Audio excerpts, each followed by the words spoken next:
भारत माता की। भारत माता की। आवाज पहाड़ी के उस पार सुनाई देनी चाहिए। भारत माता की। भारत माता की। लद्दाख के lieutenant governor BD Mishra ji, केंद्रीय मंत्री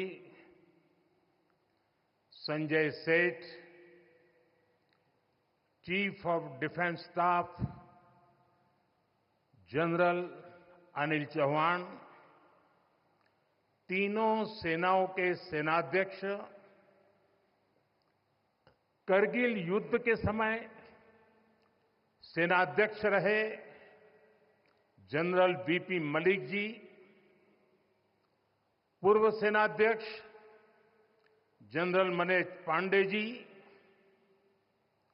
वीरता पुरस्कार प्राप्त सेवारत और सेवानिवृत्त सैनिकों, करगिल युद्ध के बहादुर वीरों की माताएं, वीर नारियां और उनके समस्त परिजन, सेना के बहादुर जवानों और मेरे प्रिय देशवासियों, आज लद्दाख की ये महान धरती कारगिल विजय के 25 वर्ष पूरे होने की साक्षी बन रही है। कारगिल विजय दिवस हमें बताता है कि राष्ट्र के लिए दिए गए बलिदान अमर होते हैं। दिन, महीने, वर्ष, सदियां गुजरते हैं, सर्दियां भी गुजरती हैं, मौसम भी बदलते हैं, लेकिन राष्ट्र की रक्षा के लिए अपनी जान की बाजी लगाने वालों के नाम अमिट रहते हैं। ये देश हमारी सेना के पराक्रमी महानायकों का सदा सर्वदा ऋणी है। ये देश उनके प्रति कृतज्ञ है। साथियों, मेरा सौभाग्य है कि कारगिल युद्ध के समय मैं एक सामान्य देशवासी के रूप में अपने सैनिकों के बीच था। आज जब मैं फिर करगिल की धरती पर हूं, तो स्वाभाविक है वो स्मृतियां मेरे मन में ताजा हो गई है। मुझे याद है किस तरह हमारी सेनाओं ने इतनी ऊंचाई पर इतने कठिन युद्ध ऑपरेशन को अंजाम दिया था। मैं देश को विजय दिलाने वाले ऐसे सभी शूरवीरों को आदरपूर्वक प्रणाम करता हूं। मैं उन शहीदों को नमन करता हूं जिन्होंने कारगिल में मातृभूमि की रक्षा के लिए अपना सर्वोच्च बलिदान दिया। साथियों, कारगिल में हमने केवल युद्ध नहीं जीता था, हमने सत्य, संयम और सामर्थ्य का अद्भुत परिचय दिया था। आप जानते हैं, भारत उस समय शांति के लिए प्रयास कर रहा था। बदले में पाकिस्तान ने फिर एक बार अपना अविश्वासी चेहरा दिखाया। लेकिन सत्य के सामने असत्य और आतंक की हार हुई। साथियों, पाकिस्तान ने अतीत में जितने भी दुष्प्रयास किए, उसे मुंह की खानी पड़ी है। लेकिन पाकिस्तान ने अपने इतिहास से कुछ नहीं सीखा है। वो आतंकवाद के सहारे, प्रॉक्सी वॉर के सहारे अपने आप को प्रासंगिक बनाए रखने का प्रयास कर रहा है। लेकिन आज जब मैं उस जगह से बोल रहा हूं जहां आतंक के आकाओं को मेरी आवाज सीधे सुनाई पड़ रही है, मैं आतंकवाद के इन सरपरस्तों को कहना चाहता हूं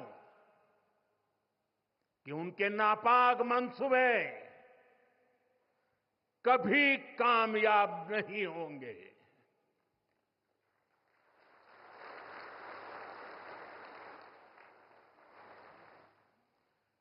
आतंकवाद को हमारे जाबाज पूरी ताकत से कुचलेंगे। दुश्मन को मुंहतोड़ जवाब दिया जाएगा। साथियों, लद्दाख हो या फिर जम्मू कश्मीर, विकास के सामने आ रही हर चुनौती को भारत परास्त करके ही रहेगा।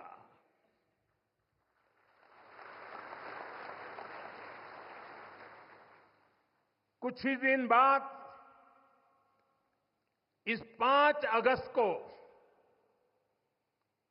आर्टिकल 370 का अंत हुए 5 वर्ष पूरे होने जा रहा है। जम्मू कश्मीर आज नए भविष्य की बात कर रहा है, बड़े सपनों की बात कर रहा है। जम्मू कश्मीर की पहचान G20 जैसी ग्लोबल समिट की अहम बैठक करने के लिए हो रही है। इंफ्रास्ट्रक्चर डेवलपमेंट के साथ साथ जम्मू कश्मीर, लेह, लद्दाख में टूरिज्म सेक्टर भी तेजी से ग्रो कर रहा है। दशकों बाद कश्मीर में सिनेमा घर खुला है। 3.5 दशक के बाद पहली बार श्रीनगर में ताजिया निकला है। धरती का हमारा स्वर्ग तेजी से शांति और सौहार्द की दिशा में आगे बढ़ रहा है। साथियों, आज लद्दाख में भी विकास की नई धारा बनी है। सिंकुल्ला टनल, इसके निर्माण का काम शुरू हुआ है। सिंगोला टनल के जरिए लद्दाख पूरे साल हर मौसम में देश से कनेक्टेड रहेगा। ये टनल लद्दाख के विकास और बेहतर भविष्य के लिए नई संभावनाओं का नया रास्ता खोलेगी। हम सभी को पता है कि कठोर मौसम की वजह से लद्दाख के लोगों को कितनी मुश्किलें आती हैं।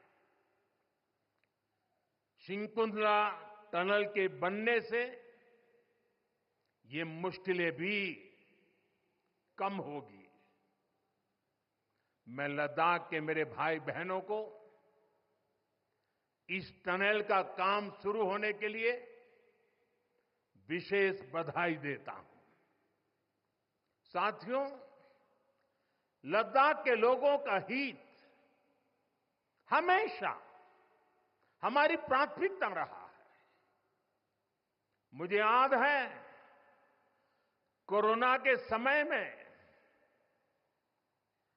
करगिल क्षेत्र के हमारे कई लोग ईरान में फंस गए थे। उन्हें वापस लाने के लिए मैंने व्यक्तिगत स्तर पर काफी प्रयास किए। ईरान से लाकर उन्हें जैसलमेर में ठहराया गया था और जब स्वास्थ्य की दृष्टि से पूरी तरह संतोषजनक रिपोर्ट मिले, उसके बाद उन सबको उनके घर तक यहां पहुंचाया था। हमें संतोष है कि हम अनेकों जिंदगियों को बचा पाए। यहां के लोगों की सुविधाएं बढ़े, ईज ऑफ लिविंग बढ़े, इसके लिए भारत सरकार निरंतर प्रयास कर रही है। बीते 5 वर्षों में ही हमने लद्दाख के बजट को 1100 करोड़ से बढ़ाकर 6000 करोड़ रुपए कर दिया है। यानी करीब करीब 6 गुना की वृद्धि। ये पैसा आज लद्दाख के लोगों के विकास में, यहां सुविधाएं बढ़ाने में काम आ रहा है। आप देखिए, सड़क, बिजली, पानी, शिक्षा, पावर सप्लाई, रोजगार, लद्दाख में हर दिशा में दृश्य भी बदल रहा है, परिदृश्य भी बदल रहा है।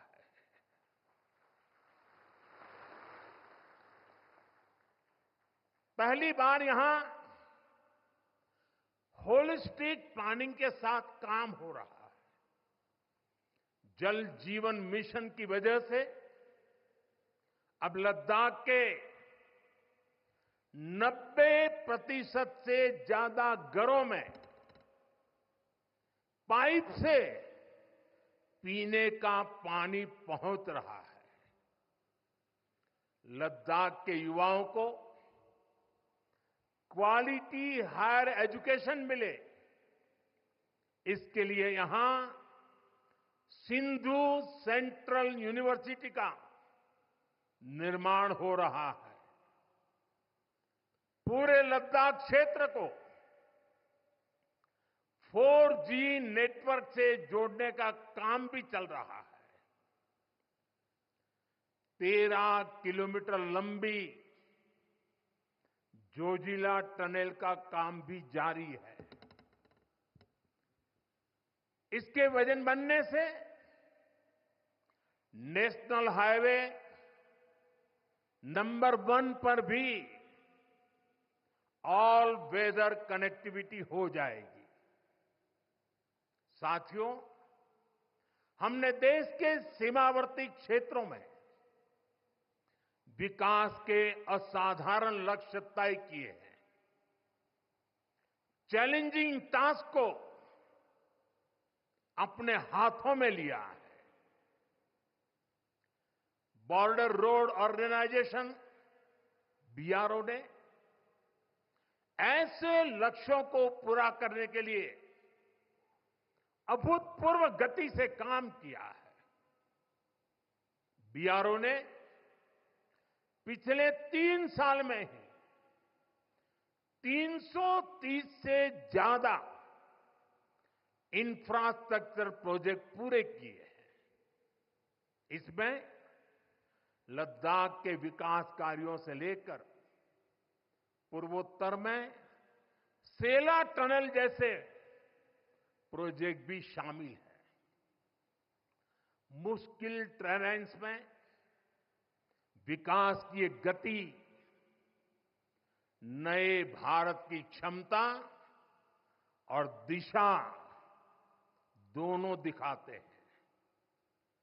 साथियों, आज की वैश्विक परिस्थितियां पहले से अलग है। इसलिए हमारी सेनाओं को हथियारों और उपकरणों के साथ साथ कार्यशैली और व्यवस्थाओं में भी आधुनिक होना चाहिए। इसलिए देश दशकों से डिफेंस सेक्टर में बड़े रिफॉर्म्स की जरूरत महसूस करता रहा था। सेना स्वयं वर्षों से इसकी मांग कर रही थी, लेकिन दुर्भाग्य से पहले इसे उतना महत्व नहीं दिया गया। बीते 10 वर्षों में हमने डिफेंस रिफॉर्म्स को रक्षा क्षेत्र की पहली प्राथमिकता बनाया है। इन रिफॉर्म्स के कारण आज हमारी सेनाएं ज्यादा सक्षम हुई हैं, आत्मनिर्भर हो रही है। आज डिफेंस प्रोक्योरमेंट में बड़ी हिस्सेदारी भारतीय डिफेंस इंडस्ट्री को दी जा रही है। डिफेंस में रिसर्च एंड डेवलपमेंट बजट का भी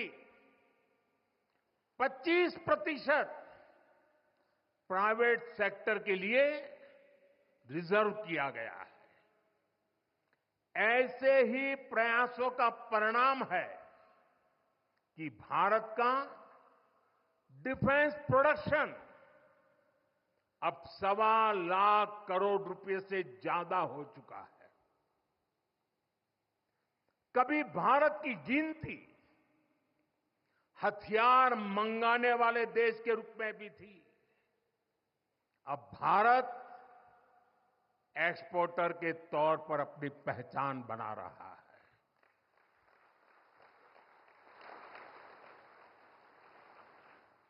मुझे खुशी है कि हमारी सेनाओं ने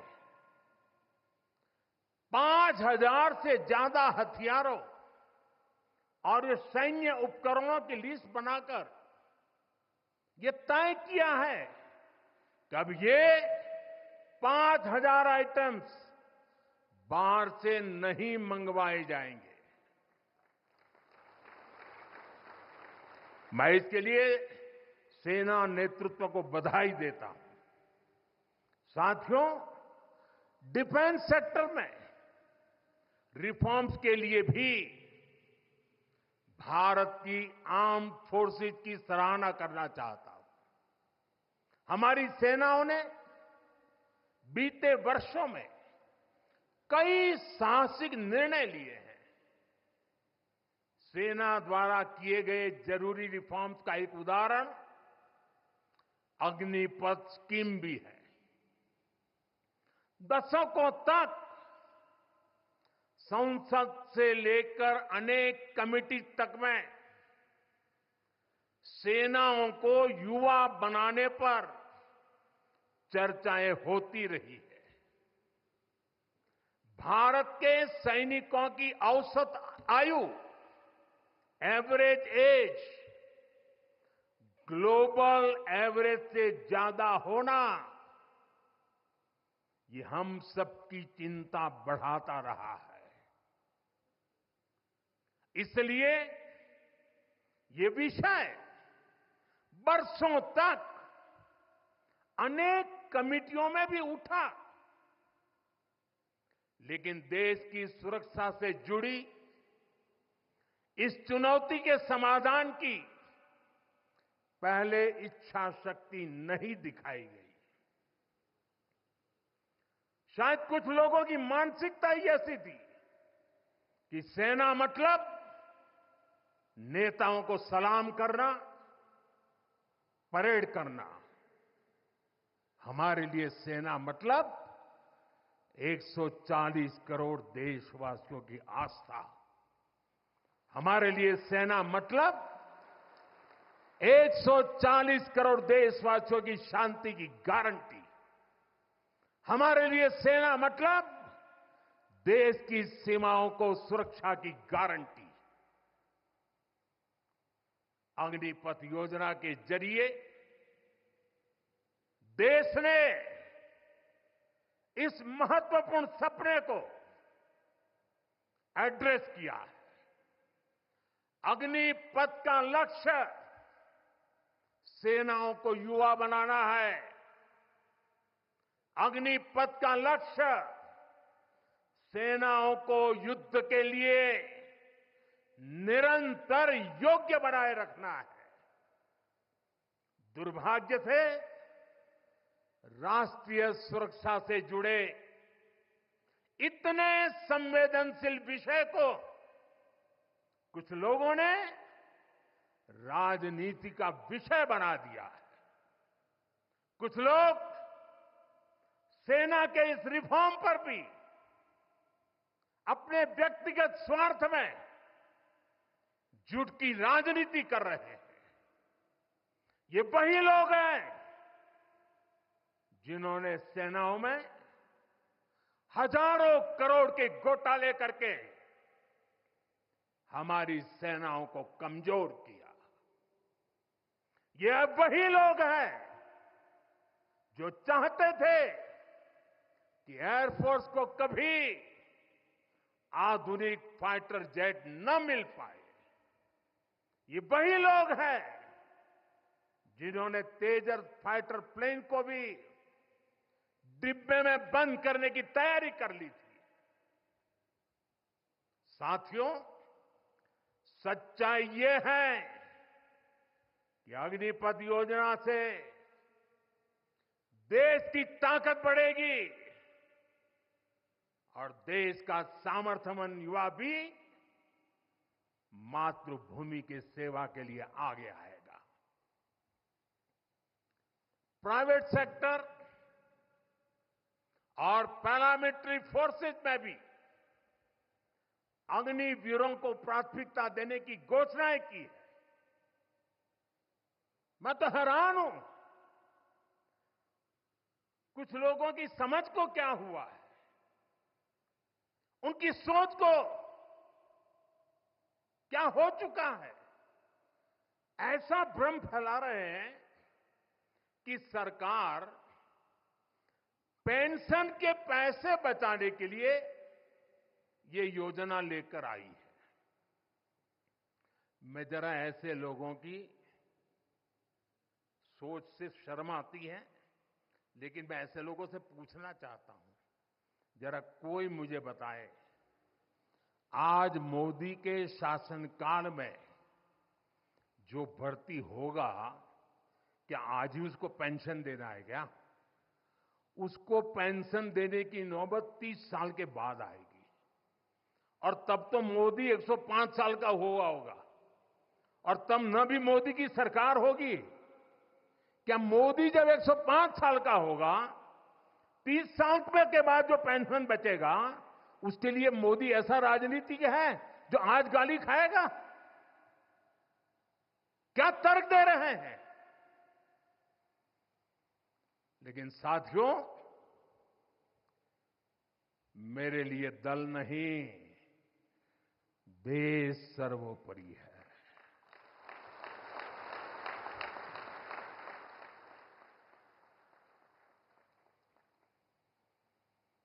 और साथियों, मैं आज गर्व से कहना चाहता हूं, सेनाओं द्वारा लिए गए इस फैसले का हमने सम्मान किया है। और जैसा मैंने पहले कहा, हम राजनीति के लिए नहीं, राष्ट्र नीति के लिए काम करते हैं। हमारे लिए राष्ट्र की सुरक्षा सर्वोपरि है। हमारे लिए 140 करोड़ की शांति ये सबसे पहले है। साथियों, जो लोग देश के युवाओं को गुमराह कर रहे हैं, उनका इतिहास साक्षी है कि उन्हें सैनिकों की कोई परवाह नहीं है। ये वही लोग हैं जिन्होंने एक मामूली रकम 500 करोड़ रुपए दिखाकर वन रैंक वन पेंशन पर झूठ बोला था। 500 करोड़। ये हमारी सरकार है जिसने वन रैंक वन पेंशन लागू किया। पूर्व सैनिकों को 1.25 लाख करोड़ रुपए से ज्यादा दिए गए।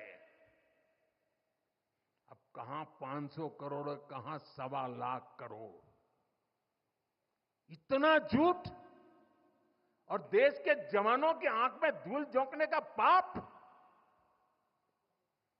ये वही लोग हैं जिन्होंने आजादी के 7 दशक बाद भी सेना की मांग होने के बावजूद भी, देश के वीर सैनिकों के परिवारों की मांग होने के बाद भी हमारे शहीदों के लिए वॉर मेमोरियल नहीं बनाया। टालते गए, कमिटियां बनाते गए, नक्शे दिखाते गए। ये वही लोग हैं जिन्होंने सीमा पर तैनात हमारे जवानों को पर्याप्त बुलेट प्रूफ जैकेट्स भी नहीं दी थी। और साथियों, ये वही लोग हैं जो करगिल विजय दिवस को भी नजरअंदाज करते रहे। ये तो देश की कोटि कोटि जनता के आशीर्वाद है कि मुझे तीसरी बार सरकार बनाने का मौका मिला और इसलिए आज ये महत्वपूर्ण ऐतिहासिक घटना का हम पुण्य स्मरण कर पा रहे हैं। वरना अगर वही आ जाते तो इस युद्ध विजय की इस तारीख को याद नहीं करते। साथियों, कारगिल की विजय ये किसी सरकार की विजय नहीं थी। कारगिल की विजय ये किसी दल का विजय नहीं था। ये विजय देश की थी। ये विजय देश की विरासत है। ये देश के गर्व और स्वाभिमान का पर्व है। मैं एक बार फिर 140 करोड़ देशवासियों की तरफ से मेरे वीर जवानों को श्रद्धापूर्वक नमन करता हूं। सभी देशवासियों को पुनः एक बार कारगिल विजय के 25 वर्ष की शुभकामनाएं देता हूं। मेरे साथ बोलिए, भारत माता की। ये भारत माता की जय मेरे उन वीर शहीदों के लिए है, मेरे वीर भारत मां के वीर सपूतों के लिए है। भारत माता की, भारत माता की, भारत माता की। बहुत बहुत धन्यवाद।